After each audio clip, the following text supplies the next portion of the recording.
Good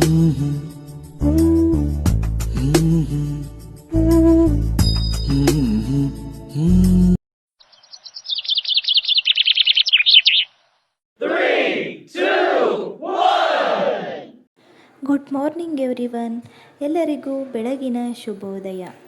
ಎಲ್ಲರೂ ಹೇಗಿದ್ದೀರಾ friends? ಎಲ್ಲರೂ ಚೆನ್ನಾಗಿದ್ದೀರಾ ಅಂತ ಭಾವಿಸ್ತಾ ನನ್ನ 7ನೇ ಸ್ಟಡಿ ವ್ಲಾಗನ್ನು ಪ್ರಾರಂಭ ಮಾಡ್ತಾ ಇದ್ದೀನಿ.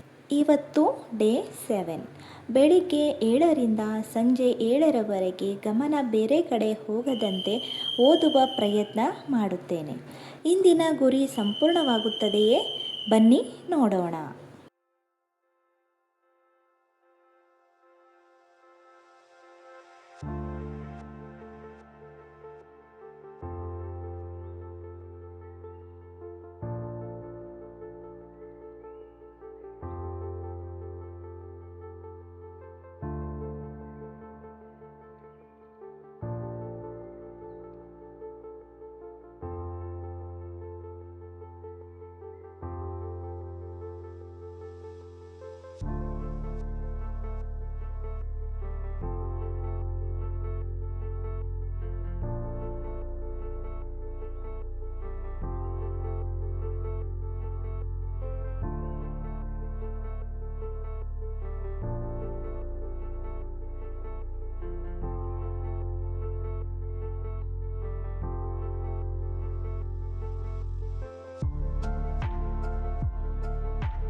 ಕನಸು ಕಾಣುವುದು ಎಲ್ಲರಿಗೂ ಸಾಧ್ಯ, ಆದರೆ ಅದನ್ನು ನನಸಾಗಿಸುವವರು ಪ್ರತಿದಿನ ಶ್ರಮಿಸುವವರು ಮಾತ್ರ.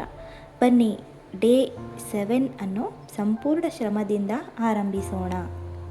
ಇಂದಿನ 1 ಗಂಟೆಯ ಶ್ರಮ ನಾಳೆಯ 1 ವರ್ಷದ ಯಶಸ್ಸಿಗೆ ಅಡಿಪಾಯ. ಫ್ರೆಂಡ್ಸ್, ನಿನ್ನೆ ಕೇಳಿರುವಂತಹ ಪ್ರಶ್ನೆಗೆ ಬರೋಣ. ನಿನ್ನೆ ಕೇಳಿದಂತಹ ಪ್ರಶ್ನೆ ಈ ರೀತಿಯಾಗಿದೆ: ಭಾರತೀಯ ನೌಕಾಪಡೆಯ ಪಿತಾಮಹ ಎಂದು ಯಾರನ್ನು ಕರೆಯುತ್ತಾರೆ? ಈ ಪ್ರಶ್ನೆಗೆ ಸರಿಯಾದ ಉತ್ತರ ಛತ್ರಪತಿ ಶಿವಾಜಿ. ಸಾಕಷ್ಟು ಫ್ರೆಂಡ್ಸು ಸರಿಯಾದ ಉತ್ತರವನ್ನು ಕಮೆಂಟ್ ಮುಖಾಂತರ ತಿಳಿಸಿದರು.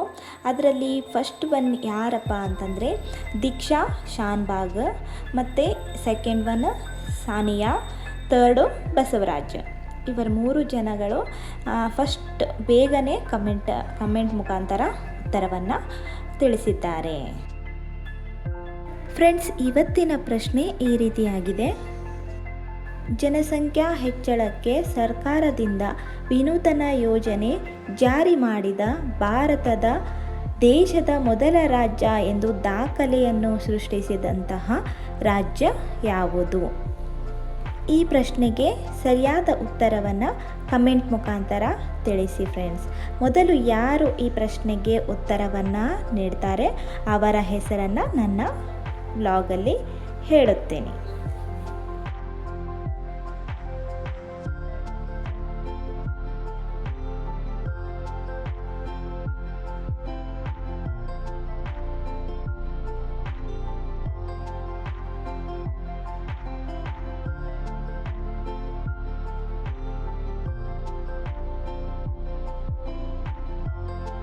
ಒಬ್ಬರು ಫ್ರೆಂಡು ಕಮೆಂಟ್ ಮಾಡಿದರು, ಒಬ್ಬರೇ ಓದೋದು ಬೆಸ್ಟಾ, ಫ್ರೆಂಡ್ಸ್ ಜೊತೆ ಓದೋದು ಬೆಸ್ಟಾ ಅಂತ. ಫ್ರೆಂಡ್, ನನ್ನ ಅನುಭವದ ಪ್ರಕಾರ ಹೇಳಬೇಕಂದ್ರೆ ಒಬ್ಬರೇ ಓದೋದು ಹೆಚ್ಚು ಫೋಕಸ್ ಕೊಡುತ್ತಾ. ಆದರೆ ಒಳ್ಳೆಯ ಸ್ನೇಹಿತರ ಜೊತೆ ಓದಿದರೆ ಪರಸ್ಪರ ಡಿಸ್ಕಷನ್ ಸಹ ಮಾಡಿ ಅದರ ಜೊತೆ ನಾವು ಕಲಿಯಬಹುದು. ನಿಮ್ಮ ಸ್ವಭಾವಕ್ಕೆ ಯಾವುದು ನಿಮಗೆ ಸೂಟ್ ಆಗುತ್ತೆ ನೋಡಿ, ಆ ರೀತಿಯಾಗಿ ಆಯ್ಕೆ ಮಾಡಿಕೊಂಡು ಓದೋದು ಒಳ್ಳೆಯದು. ಒಳ್ಳೆಯ ಫ್ರೆಂಡ್ಸ್ ಜೊತೆ ಓದಿದರೆ ಮೋಟಿವೇಶನ್ ಸಿಗುತ್ತೆ. ಆದರೆ ಮಾತನಾಡೋದೇ ಹೆಚ್ಚಾಗ್ತಾ ಇದ್ದರೆ ಒಬ್ಬರೇ ಓದೋದು ಬೆಸ್ಟ್. ಫೋಕಸ್ ಮುಖ್ಯ ಅಲ್ವಾ ಫ್ರೆಂಡ್ಸ್? ಅದಕ್ಕೆ ಯಾಕಂದರೆ ನಾನು ಸಹ 1 ತಿಂಗಳು ಪಿ ಜಿಯಲ್ಲಿ ಇದ್ದೆ. ನಾನು ಪಿ ಜಿಗೆ ಹೋಗಿ ಓನ್ಲಿ 1 ವೀಕ್ ಮಾತ್ರ ಸ್ಟಡಿ ಮಾಡೋಕ್ಕಾಯಿತು. ಯಾಕಂದರೆ 1 ವೀಕಲ್ಲಿ ಯಾರೂ ಸಹ ನಂಗೆ ಪರಿಚಯ ಇದ್ದಿದ್ದಿಲ್ಲ. ನಾನು ಒಬ್ಬಳೇ ಇರೋದ್ರಿಂದ ನಾನು ಓದಿದೆ. ಬಟ್ 1 ವೀಕ್ ಆದಮೇಲೆ ಎಲ್ಲರೂ ಪರಿಚಯ ಆದ್ರಲ್ಲ, ಆವಾಗ ನನಗೆ ಓದೋಕ್ಕೆ ಆಗಲಿಲ್ಲ. ಅವ್ರ ಜೊತೆನೇ ಊಟ ಮಾಡೋದು, ತಿಂಡಿ ತಿನ್ನೋದು, ಆಚೆ ಸುತ್ತಾಡೋದು ಇದೇ ಆಯಿತು ಫ್ರೆಂಡ್ಸ್. ಸಾಧ್ಯನೇ ಆಗಲಿಲ್ಲ ನಂಗೆ ಓದೋಕ್ಕೆ. ಹಾಗಾಗಿ ಒಬ್ಬರೇ ಓದೋದು ಒಳ್ಳೆಯದು ಅನಿಸುತ್ತೆ. ಎಲ್ಲ ಫ್ರೆಂಡ್ಸ್ ಜೊತೆನೂ ಹಾಗೆ ಆಗುತ್ತೆ ಅಂತ ಹೇಳೋಕ್ಕಾಗಲ್ಲ. ಫ್ರೆಂಡ್ಸ್ ಜೊತೆ ಡಿಸ್ಕಸ್ ಮಾಡಿ ಚೆನ್ನಾಗಿ ಓದೋರು ಸಹ ಇರ್ತಾರೆ. ನನ್ನ ಅನುಭವದ ಪ್ರಕಾರ ನನಗೆ ಹಾಗನ್ನಿಸ್ತು, ಅದಕ್ಕೆ ನಾನು ಆ ರೀತಿ ಹೇಳಿದೆ ಫ್ರೆಂಡ್ಸ್. ನಿಮಗೆ ಯಾವುದು ಅನಿಸುತ್ತೆ ಅದನ್ನೇ ನೀವು ಮಾಡ್ಕೋಬೋದು. ಫ್ರೆಂಡ್ಸ್ ಜೊತೆ ಡಿಸ್ಕಸ್ ಮಾಡಿ ಓದ್ಬೋದು, ಇಲ್ಲ ಒಬ್ಬರೇನೆ ಓದಬಹುದು. ಹೆಲೋ ಫ್ರೆಂಡ್ಸ್, ಮನೆಯನ್ನೆಲ್ಲ ಕ್ಲೀನ್ ಮಾಡಿಕೊಂಡೆ, ಮತ್ತು ನಾನು ಸ್ನಾನನೂ ಮಾಡಿದೆ. ಇವಾಗ ಫ್ರೆಶ್ ಅಪ್ ಆದೆ. ಮತ್ತು ಇವಾಗ ಟೈಮ್ ಬಂದು 5 ಗಂಟೆ ಆಗೋಕ್ಕಿಂತ 10 ನಿಮಿಷ ಬಾಕಿ ಇದೆ.